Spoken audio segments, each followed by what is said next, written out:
గురుదేవ, పునర్వసు నక్షత్రంలో పుట్టిన జాతకులకి ఏ విధంగా ఉంటుంది? వీళ్ళు జీవితంలో అనుకున్న కోరికలన్నీ నెరవేరాలంటే ఏం చేయాలి? వీళ్ళు ఎక్కువ శాతంగా ఇంటికి దూరంగా జీవనం పొందుతూ ఉంటారు. ఎందుకనగా ఇందులో రాముడు పుట్టడం వలన రాముడి యొక్క జీవితం మనకు అందరికీ తెలిసినటువంటిదే. రాష్ట్రవశ రాజ్యంలో ఉండినను తండ్రికి బాగా దూరంగా జీవనాన్ని పొందారు అనేటువంటిది ఉంటుంది.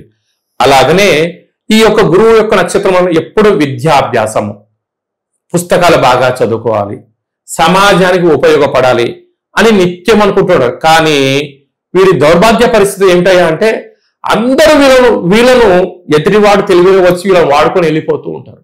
వీరికి కష్టం వస్తే ఎవరు కూడా సహాయం చేయరు.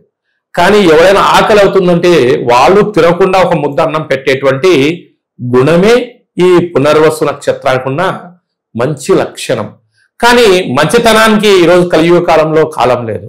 కానీ మీతో ఎవరైతే బాగా సహాయం పొందుతారో కొంతకాలం తర్వాత వారే మీపైన వీళ్ళపైన ఈ పునర్వసు నక్షత్ర జాతకులపైన రాళ్ళేస్తూ ఉంటారు.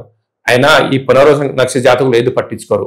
రాముడు పుట్టడం, కామధేనువు అందులో పుట్టడం, రమణ మహర్షి గురువారు అందులో పుట్టడం, అలాగనే మనకు చాగంటి కోటేశ్వర గురుగారు లాంటి మహోన్నతమైన వ్యక్తులు అందులోనే పుట్టడం ఈ పునర్వసు నక్షత్రంలోనే పుట్టిన సందర్భాలు ఉన్నాయి. అందుకే మనము ప్రస్తుత కాలమాన పక్క రాష్ట్ర సీఎం అయినటువంటి చంద్రబాబు నాయుడు గారు అందులోనే పుట్టారు. అలాగే చిదంబరం గారు కాంగ్రెస్ హయాంలో కేంద్ర మంత్రి వర్యులు కూడా చేసినటువంటి సందర్భాలు. వీరందరి జీవితాన్ని చూడండి. చిన్న కుటుంబంలో పుట్టిన బాల్యము, యవ్వనము అంటే నడి వయసు దాటిన తర్వాత గ్రామ, రాష్ట్ర, దేశ, ప్రపంచ స్థాయికి వారి జీవనాన్ని ఏర్పరచుకున్నారు. అంటే వారి క్రమశిక్షణనే, సమయ పాలనే వాళ్ళకి ఆ స్థితి కలిగింది. వీరందరూ మనం బాగా గమనించినట్టయితే ఆధ్యాత్మిక చింతన, సత్ప్రవర్తన, దేవ ఆరాధనను వదలనకుండా ఉండబడిన వారే చరిత్రగాంచారు అనేటువంటిది ఉంటుంది.